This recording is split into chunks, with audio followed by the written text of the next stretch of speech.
Hello friends, welcome back to our channel. मैं हूं doctor Aditi Manudhane, cataract, cornea और LASIK surgeon, Cleo आई care, golf course road, Gurgaon में। आज के वीडियो में हम डिस्कस करेंगे ब्लैक फंगस यानी कि म्यूकरमाइकोसिस की बीमारी के बारे में। हाल ही में कोविड-19 की सेकेंड वेव के दौरान ब्लैक फंगस या म्यूकरमाइकोसिस के केसेस की तादाद बहुत ही ज़्यादा आ रही है। इंडिया में म्यूकरमाइकोसिस को एक एपिडेमिक डिक्लेयर कर दिया गया है क्योंकि सैकड़ों केसेस आ रहे हैं हर रोज़ इस बीमारी के। तो क्या है ये म्यूकरमाइकोसिस की बीमारी? क्यों ये कोविड-19 के दौरान अभी सेकेंड वेव में इतनी ज़्यादा पाई जा रही है? क्या ट्रीटमेंट हो सकता है? क्या साइंस होते हैं इस बीमारी के और इसे कैसे प्रिवेंट किया जाए? तो ब्लैक फंगस या म्यूकरमाइकोसिस आम भाषा में जो मोल्ड कहते हैं या म्यूकर कहते हैं उस से होने वाली बीमारी है। आमतौर पे ये फंगस हमारे एनवायरनमेंट में, सॉइल में, खाद में भी पाया जाता है। हमारे बॉडी के न्यूजल म्यूकोजा और सरफेसेस पे भी ये पाई जाती है एक कमेंसल के तौर पे। लेकिन ये हर पेशेंट को इन्फेक्ट नहीं करती। इम्यूनो कॉम्पिटेंट या हेल्दी पेशेंट्स में म्यूकरमाइकोसिस की बीमारी नहीं पाई जाती। तो कौन से ऐसे पेशेंट्स हैं जो म्यूकरमाइकोसिस को रिस्क फैक्टर हो सकता है? सबसे पहले तो कोविड-19 के दौरान हमारी जो बॉडी की इम्यून सिस्टम है वो इफ़ेक्ट हो जाती है। लिम्फोसाइट काउंट कम हो जाता है, बॉडी में लिम्फोपेनिया हो जाता है जिसके कारण इम्यूनिटी लो हो जाती है। तो ऐसे केस में बॉडी में अपॉर्चुनिस्टिक इन्फेक्शंस होने का रिस्क भी बढ़ जाता है। सेकेंडली, बहुत से पेशेंट्स को ओरल स्टेरॉइड्स मिल रही हैं कोविड-19 के दौरान ट्रीटमेंट के लिए। High dose oral steroids, immunosuppressive medicine, immunomodulators, tocilizumab वगैरह भी मिल रहे हैं जिनसे बॉडी का इम्यून सिस्टम और सप्रेस हो जा रहा है।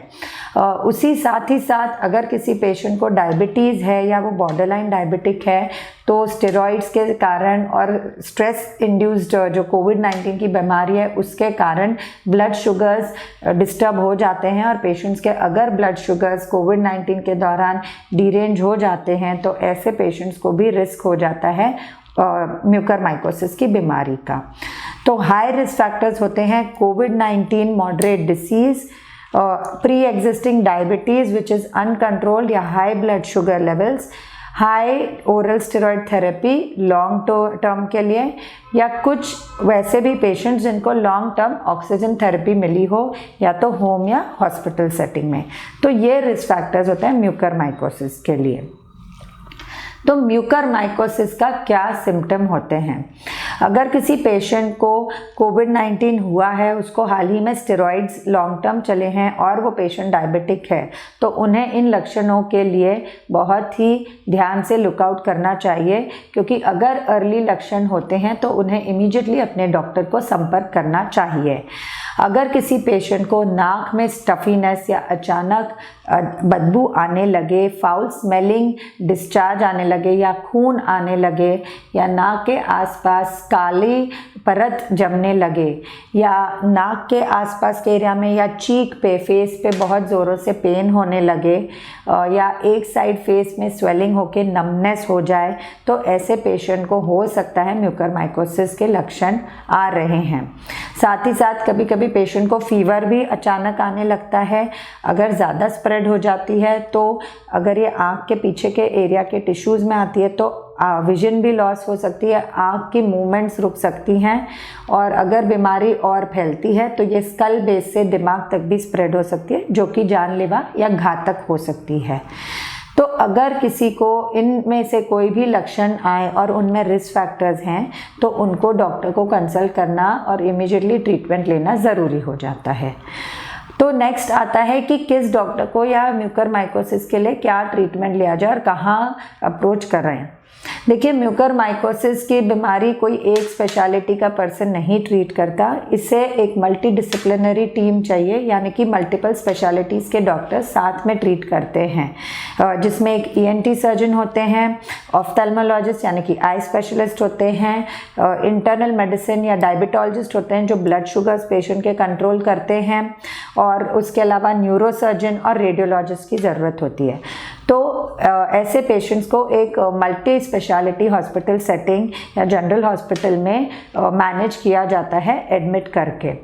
सबसे पहले तो डायग्नोस करने के लिए पेशेंट का सीटी स्कैन या एमआरआई की ज़रूरत पड़ती है, जिसमें पैरानेजल साइनसेस और ऑर्बिट और ब्रेन की इमेजिंग होती है, जिससे पता चलता है कि ये कितना म्यूकरमाइकोसिस का स्प्रेड है या इन्वेजन है। उसके अलावा नेज़ल स्वैब से या एंडोस्कोपी से, यानी कि नाक के से एक दूरबीन डाल के नेज़ल एंडोस्कोपी से भी म्यूकरमाइकोसिस साइनसेस में कितनी फैली है इसका पता लगाया जा सकता है। जब ये म्यूकरमाइकोसिस डायग्नोज हो जाती है तो सबसे पहले ये सब डायग्नोसिस के साथ साथ ब्लड शुगर्स को पेशेंट के स्ट्रिक्टली कंट्रोल करना और मॉनिटर करना बहुत ज़रूरी हो जाता है। अगर पेशेंट के ब्लड शुगर्स डीरेंज्ड हैं तो उन्हें इंसुलिन से के साथ ही कंट्रोल करना ज़रूरी हो जाता है। अगर पेशेंट को कोई ओरल स्टेरॉइड्स चल रही हैं तो उन्हें बंद करने की ज़रूरत होती है। म्यूकरमाइकोसिस के लिए एम्फोटेरिसिन बी नाम के इंजेक्शन लाइपोसोमल एम्फोटेरिसिन बी के नाम से आते हैं और इन्हें दिया जाता है इंट्रावीनस इंजेक्शन के फॉर्म में। कुछ केसेस में ओरल पोसाकोनाजोल थेरेपी भी दी जाती है, लेकिन किस पेशेंट को ओरल मेडिकेशन की ज़रूरत है या एम्फोटेरिसिन बी की, ये केस टू केस डिफ़र करता है और सिवियरिटी के अनुसार वेरी करता है, जो डिसीजन डॉक्टर लेते हैं। इसके लिए सेल्फ मेडिकेशन नहीं कर सकते। साथ ही साथ एंटी फंगल्स के साथ अगर म्यूकरमाइकोसिस फैल रहा है तो इसको सर्जिकली डेब्राइड करना, यानी कि जिन टिश्यूज़ को वो गला चुका है और अफेक्ट कर चुका है इनको क्लीन करके डेब्राइड करना बहुत ज़रूरी होता है इस इन्फेक्शन को स्प्रेड होने से रोकने के लिए।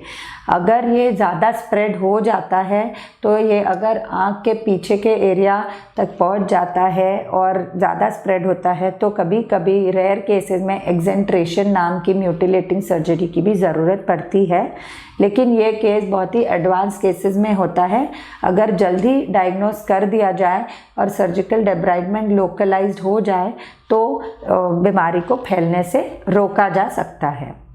ये हो गई बात ट्रीटमेंट के बारे में म्यूकरमाइकोसिस के। इस बीमारी को कैसे प्रिवेंट किया जा सकता है?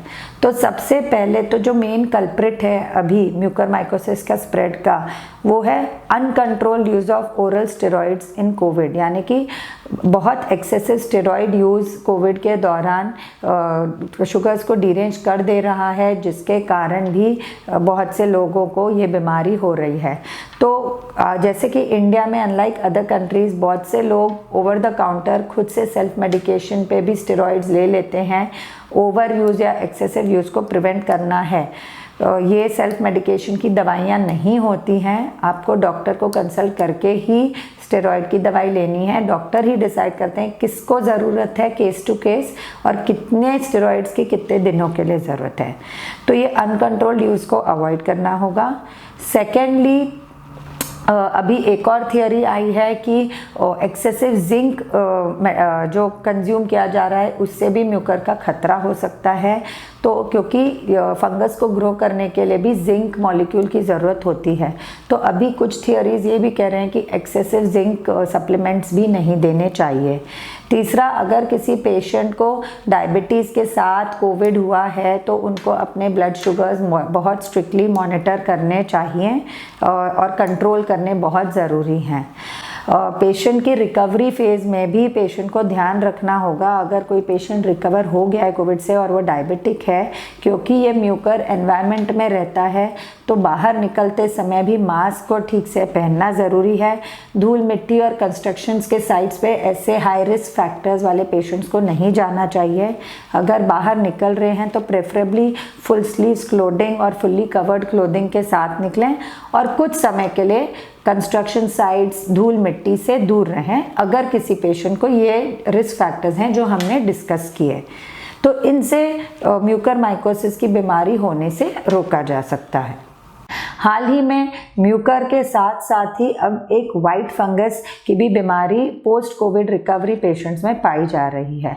तो क्या है ये वाइट फंगस? तो वाइट फंगस कैंडिडा अल्बिकान्स नाम की ही एक फंगस या यीस्ट है। ये भी एक अपॉर्चुनिस्टिक इन्फेक्शन है, यानी कि ये उन लोगों में पाई जाती है जो इम्यूनो कॉम्प्रोमाइज्ड या इम्यूनो सप्रेस्ड हैं।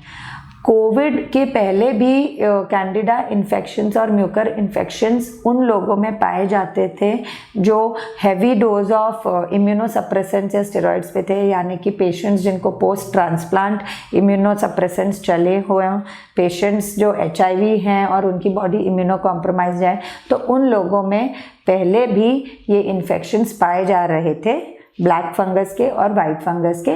ऑफ कोर्स अभी कोविड की वेव के दौरान जो नंबर है वो सिग्निफिकेंटली बढ़ गया है उन रिस्क फैक्टर्स को जिन्हें हमने डिस्कस किया उनके कारण। तो फ्रेंड्स, आई होप इस वीडियो द्वारा आपको ब्लैक फंगस यानी कि म्यूकर के बारे में काफ़ी जानकारी मिली हो, इसके अर्ली साइंस, इसकी ट्रीटमेंट, इसकी मैनेजमेंट और इसको कैसे प्रिवेंट किया जा सकता है इसके बारे में एक इंसाइट मिली हो।